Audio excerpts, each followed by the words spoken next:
me mea voa te haze kamen. Supenera na me kula hwea nini la kalapusi ni te. Me homi hwemike ni la ngani te nien. Ne ni te na une fe. La chao ni kangazo.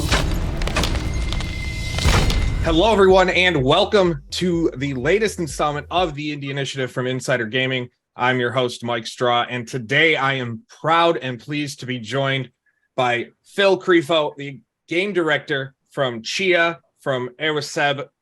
Phil, thank you so much. I know it's a very busy time with the game set to launch next week from the day we're recording this, so thank you again for joining me. No, thank you for having me. Happy to chat. It is very busy, but I'm always eager to share about the game, so thanks. So right off the bat, it seemed like people might have forgotten the game over the last few years, and then the trailer came out during the the latest major trailer came out during the PlayStation State of Play. Did you guys notice a major spark of interest from that moment on? Yeah, definitely. I think every time we were fortunate enough to feature the game on a big show, those are the times where you get the most, well, obviously the most eyes on the game, and so conversations start going, and then everything you post afterwards kind of gets, a little bit of a snowball effect, which is always nice, and that's been definitely highlights from the development, like being able to feature the game in the PlayStation Showcase first, and then in the State of Play more recently. The support we got from Sony has been pretty incredible. As a small team doing a game inspired by a very, remote and unknown culture, it has been very, very special to get that kind of support and that kind of, platform to talk about the game. So for sure, yeah. So for those who don't know, Tchia is a tropical open world game inspired, I guess is a better word, on New Caledonia. It's going to be available, or it is available for Epic Games, PS4, and PS5, but that's not where it started. For people that don't know, the game was originally supposed to be a Google Stadia exclusive, and things obviously happened behind the scenes. We all know what happened to Stadia, which no longer exists at this point. Yeah. Did you find the transition having to focus on, okay, you guys thought you were releasing it for this platform, and then, well, no, now we're going to go to PlayStation consoles. Did you guys find any issues with that transition and development? It was a pretty scary moment, because you lose your partnership that you were working on for several months. We had a really good relationship with the Google folks, and they had the best intentions for the game and for the platform. Unfortunately, It didn't work out. I'm not sure, I can't say exactly what happened there, but we learned like everyone else. We didn't get any insight that it was going to stop and things like that. So it kind of struck out of nowhere, and we were left with an announced game, but no significant partner. So it was a weird situation, but thankfully, very quickly after that, Sony reached out, and I mean, they had noticed the game prior to us working with Stadia, and apparently they still had it on their radar. So they were really eager to, pick up where Stadia left off. And even though the game was announced, they were super keen on, making it a PlayStation title. So we were very, very fortunate that they had an eye on the game and it worked out. So for us, it was maybe a few weeks of holding our breath, seeing, how it was going to turn out. But I think we ended up in a great situation with Sony, because as a gamer, as a player, Sony has that, we all grew up playing PlayStation. Yeah. We didn't grow up, even if I was really hyped about the whole concept of Stadia, but it was fairly new. It didn't carry as much weight as Sony does, as PlayStation does. So, it was a hard time, but we ended up in a really, really good place. So, no hard feelings. Yeah. And over the last few years, before we get into the game specifically at this point, it's been in development for 4+ years. A lot of changes. You guys posted on social media the other day, maybe it was yesterday, maybe it was 2 days ago, that there was a scene of her playing the ukulele, and the only thing that didn't change was the ukulele model. And that had me thinking, like, over these years, what have you seen as, if you could pinpoint one thing, the biggest change in the development of the game from where it was to where it is finally for release? That's a great question. To clarify, I realized after posting that there's one other thing in that video that hasn't changed, is the grass models are the same as well. To be fair, like, the game is very, very faithful to the initial vision that we had for it. Some of the mechanics and the systems, of course, have been kind of revamped and redesigned along the way, but the core idea of what the game's about is very much there and has been there since day one, which I'm really happy about, because as you know, like a lot of projects, they can go through, drastic revampings and changing course along the way, and I'm happy that the initial vision and direction was strong enough that we're able to pull it off. But I think, like, the most obvious one would be like the visual style. Even though it's still cartoony and stylized, we went from like cel shaded to a more smoother lighting system, which kind of changed the mood of the game. And at that time, I think the soul jumping mechanic, like the ability Tchia has to take control of objects and animals, was very, very different too. At first, it was just like a simple telekinesis thing when you could move objects around, and through like several revamps and reimagining of the feature, it evolved into her actually like warping inside animals and objects. So that's kind of a big step from the initial implementation, I guess. So the game sees you have to travel the archipelago in order to rescue your father who's been kidnapped. And you mentioned the soul jumping mechanic. And every time I like to talk, I talk to indie developers, I always like to talk about that one gameplay mechanic that makes it stand out, because that's the way indie games take off, is you need that one thing to stand out.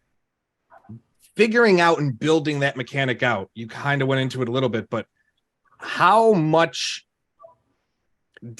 was it one of those things of when you had the mechanic, then you built more around it? Or did you kind of have things built of what you wanted and then you just added the mechanic later, if that makes sense? Yeah, it does. I think the mechanic came first. Like, the way we designed the game is we wanted to build it like a toy box, that every little system and mechanic was a fun nugget of cool stuff that could stand on its own, and trust that when all those systems are efficient on their own, when you throw them into a well-designed open world, then it will create emergent gameplay and fun and different ways to associate those elements. So all the mechanics have been designed, kind of independently. So the soul jumping was like, okay, what would be a fun locomotion, puzzle solving, and combat-y encounter mechanic, something that you could use in many occasions in different ways. And like I said, it wasn't designed exactly how it is at first, but then we kind of we redesigned it through the prism of New Caledonian culture, where like a lot of the folklore and the legends are very much about anthropomorphic animals, like speaking animals, shape-shifting, like humans taking form of animals and things like that, which kind of led us in the direction where Tchia could warp into animals and take control of them. So that was kind of educated by that. But then once we had the mechanic, we built the world and the systems and the puzzle and things around that to kind of amplify it and make it useful and make it fun to use and things like that. So the mechanic was the heart of it. And then we built cool stuff to do with it afterwards. What that mechanic, when it was play tested and shown for the first time, like to whomever, internally, externally, what was the overall reaction to it? I think the first time we showed the mechanic was when we were pitching the game to publishers and things like that. And at the time, it was very early versions, so it wasn't even the actual warping into stuff. At that time, the version of the mechanic was Tchia would like stay in place and like lock onto an object or an animal and then process it, but she would stay like her human form will stay as kind of in a trance kind of state. So you would move around, and then when you unprocess the object or animal, you would go back to Tchia's body. So apparently that was convincing enough that we were able to get funding and, you know, partnerships and that. But we actually, you know, as we worked on it, we realized that's cool, but you cannot use it for locomotion because you always go back to square one, and you cannot use it to combo and stuff like that. So we redesigned it as the actual warp. But the initial reaction, I think, was, okay, that's a cool mechanic, but we never promised, we didn't want to over promise, because so we didn't say like you'll be able to possess like every animal, every object and things like that, because we realized that was kind of an ambitious way to design it, but we were confident that we could do it. So I think at the you know, when we were able to commit to, okay, you'll be able to possess everything, then it really clicked for people, and it really felt like, okay, that's something special. And then I must say that looking back on that version where Tchia would stay in place rather than warping, I think the only thing I miss from that era is that you were able to knock yourself out with a coconut. Like you could possess a coconut and jump on your own head and knock yourself out, and that was fun. So you can't do that anymore, but overall, I feel like the joke videos that you'd see of that alone would have written themselves too. Just, you know, you're doing this important task in the game, and the next thing you know, I knocked myself out. It's the dream of everybody. I mean, you can still shoot a coconut tree and have a coconut land on your head and get knocked out. So that's fun too. With the game being inspired by New Caledonia, obviously your history and your background, but how important to you was it to not only have the game inspired by the region, but be accurate as well? Because there's one thing, like we've seen where, this game is inspired by this area, this game's inspired by this, but there's so much context missing. There's so many things that just don't make sense to natives of the area. How important to you was to make sure everything was as accurate as you could make it for the type of game you were building? You know, the way I see it is not as much about like accuracy, because we're still making telling a fictional story, building a fictional world. You know, it doesn't take place in New Caledonia. It doesn't feature like real people from New Caledonia. It's infused by it. So it's not as much about accuracy as it is about, you know, just making it right by the people there who have never seen their homeland represented in virtually any media, and making sure that they feel that the place is celebrated in a way that they can relate to, but also the whole world can relate to. And that was the fine line to walk for us, is that, okay, we want to make a game that's universal, that anyone can understand and enjoy, but that will also hit the locals where it needs to hit them, you know, because it's also like arguably as important or more important for us that, you know, the people represented in the game actually feel like we honored the culture and their lifestyles and things like that. So it was kind of a balancing act, but we think we've hit kind of the right amount of being indulgent towards, you know, what we think is special about the place, but also making it, you know, as accessible as possible. So I guess we'll see that when people get their hands on the game and start playing. But so far, we think like we found a pretty good balance. Playing the game, obviously, so many studios and teams do open world concepts in some way or form. One of the things that always worries, like myself and other players and things like that, is having an open world just for the sake of being an open world and not much to do. In my short time of playing before I get to dive more into it, that's one thing I noticed wasn't the case. There's always something to be able to do. It's quick to get where you need to. A lot of that has to do with the glider mechanics and just how Tchia's movement is. It's very fast, fluid, and things like that. How was that something thought of when you guys were building this as a more open world title of we need to make sure it's not just some vast empty area that it's open world just because you can walk wherever, but there's actually things to do. Like how do you make sure you find that balance?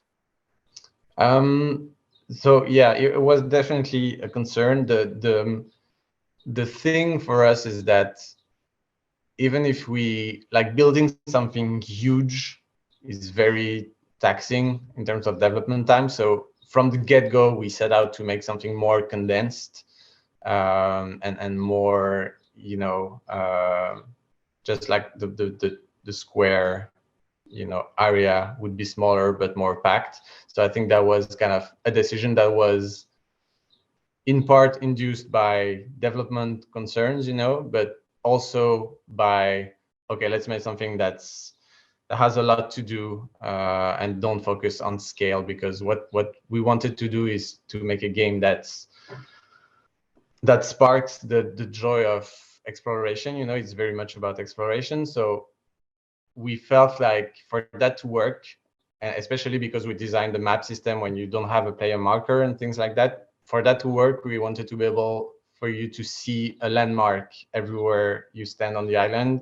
You will need to see at least a very recognizable landmark in the distance somewhere. So we had to make it, a little bit more condensed. And then from there, we can design our side activities and our collectibles and things like that in a way that,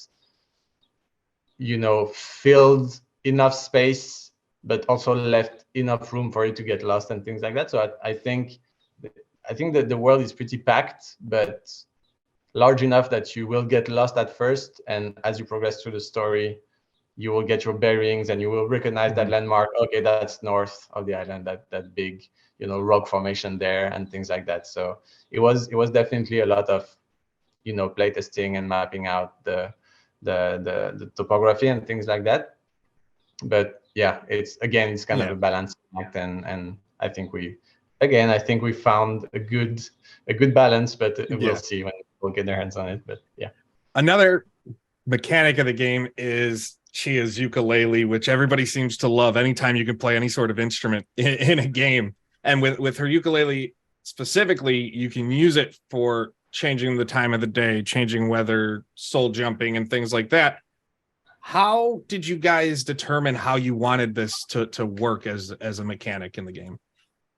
That was designed kind of similarly to the soul jumping mechanic.